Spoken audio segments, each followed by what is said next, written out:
দুর্নীতির অভিযোগে হাইকোর্টের বিচারপতি রেজাউল হাসান পদত্যাগ করেছেন। মঙ্গলবার প্রধান বিচারপতির কাছে পদত্যাগপত্র জমা দিয়েছেন তিনি। পরে প্রধান বিচারপতি পদত্যাগপত্রটি পাঠান রাষ্ট্রপতির কাছে। তার বিরুদ্ধে দুর্নীতির অভিযোগে তদন্ত চলছিল সুপ্রিম জুডিশিয়াল কাউন্সিলে। 2023 সালের 2 ডিসেম্বর বনানী ইউ লুপে ট্রাফিক সার্জেন্ট মহুয়ার বাবা মনোরঞ্জন হাজমকে গাড়ি চাপা দিয়েছিলেন বিচারপতি রেজাউল হাসানের ছেলে। তবে মামলা নেয়নি পুলিশ।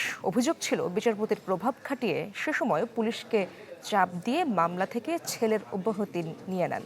বিচারপতি এম আর হাসান হাইকোর্ট বিভাগের বিচারপতি থাকাকালীন কোম্পানি বেঞ্চের দায়িত্বে ছিলেন। সে সময় তার বিরুদ্ধে একাধিক অভিযোগ জমা পড়ে প্রধান বিচারপতির কাছে। নগদ নিয়ে এলো হার না মানা হার অফার। সর্বনিম্ন 10,000 টাকা রেমিটেন্স নগদে পাঠালে থাকছে স্বর্ণের হার জেতার সুযোগ।